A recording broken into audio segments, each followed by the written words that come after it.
আমাদের বিভিন্ন প্রার্থীর সমর্থক তাদের উপরে হামলা করা হয়েছে। কুড়িগ্রামে আপনারা দেখেছেন আতিক মুজাহিদ, নোয়াখালীতে হান্নান মাসুদ, হাতিয়াতে, এছাড়াও এরকম কয়েকটি জায়গাতে, আর হাসনাত আবদুল্লার এলাকায় কুমিল্লা ৪ দেবিদ্বারে, সেখানে কিন্তু ক্রমাগত কয়েকদিন ধরে একটা ভীত সন্ত্রস্ত পরিবেশ তৈরি করে রাখা হয়েছে।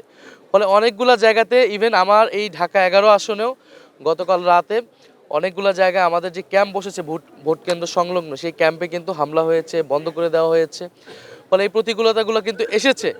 আমরা এই প্রতিকূলতাকে বেশি ফোকাস করছি না, আমরা ভোটে আসার জন্য আহ্বান করতেছি। কারণ আমরা চাই না এই ভোটের দিন কোনো ধরনের অনাকাঙ্ক্ষিত ঘটনা ঘটুক। আমরা চাই মানুষ ভোট কেন্দ্রে নির্বিঘ্নে আসুক। যারা এগুলো করতেছে, আমরা মনে করি মানুষ ব্যালটে তাদের বিরুদ্ধে রায় দিবে, ব্যালটেই মানুষের জনরায় প্রতিফলিত হবে। এবং প্রশাসনের প্রতি, সেনাবাহিনীর প্রতি, মিডিয়ার প্রতি আমাদের করজোড় অনুরোধ থাকবে, আহ্বান থাকবে।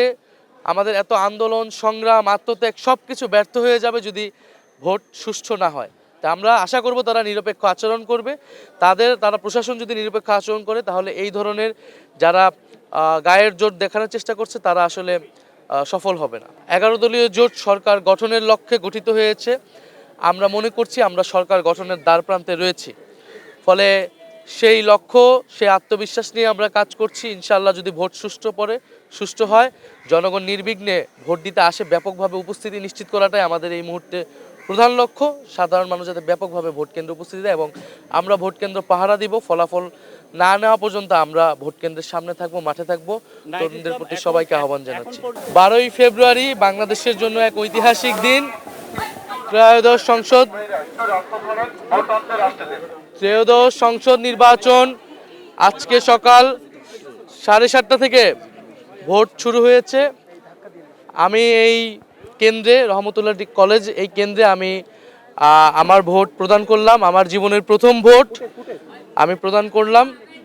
নীরব পরিবেশেই, নির্বিঘ্নেই আমি ভোট প্রদান করলাম। আমি জনগণের প্রতি আহ্বান জানাচ্ছি, সকলের প্রতি আহ্বান জানাচ্ছি, আপনারা নির্বিঘ্নে, নির্ভয়ে, উৎসবমুখর পরিবেশে আপনারা ভোট কেন্দ্রে আসুন। আপনারা দলে দলে সবাই ভোট কেন্দ্রে আসুন। আজকে ভোটের দিন, আজকে এই দেশে নিজেদের মালিকানা বুঝে নেবার দিন। 16 বছর সুষ্ঠু নির্বাচনের সুযোগ ছিল না, আমাদের আজকে সুযোগ এসেছে এই ভোটাধিকার প্রয়োগের মাধ্যমে গণতন্ত্রকে প্রতিষ্ঠা করার, গণভোটে হ্যাঁ প্রদানের মাধ্যমে সংস্কার প্রক্রিয়াকে বাস্তবায়ন করার এবং 11 দলের পক্ষে অবস্থান নিয়ে বাংলাদেশকে এগিয়ে নিয়ে যাওয়ার। খবরের কাগজ, নিখাত, নির্ভীক, নিরপেক্ষ।